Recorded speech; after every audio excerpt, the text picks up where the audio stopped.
صحیح بخاری حدیث نمبر 59۔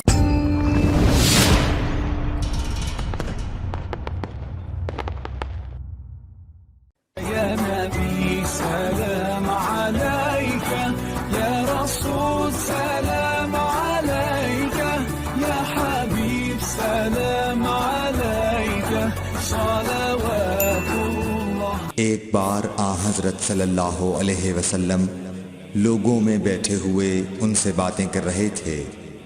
اتنے میں ایک دیہاتی آپ کے پاس آیا اور پوچھنے لگا کہ قیامت کب آئے گی۔ آپ صلی اللہ علیہ وسلم اپنی گفتگو میں مصروف رہے۔ بعض لوگ جو مجلس میں تھے کہنے لگے آپ صلی اللہ علیہ وسلم نے دیہاتی کی بات سنی لیکن پسند نہیں کی، اور بعض کہنے لگے کہ نہیں بلکہ آپ نے اس کی بات سنی ہی نہیں۔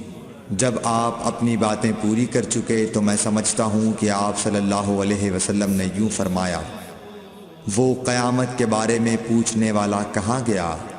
اس دیہاتی نے کہا حضور میں موجود ہوں۔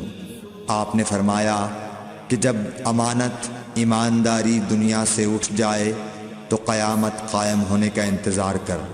اس نے کہا ایمانداری اٹھنے کا کیا مطلب ہے؟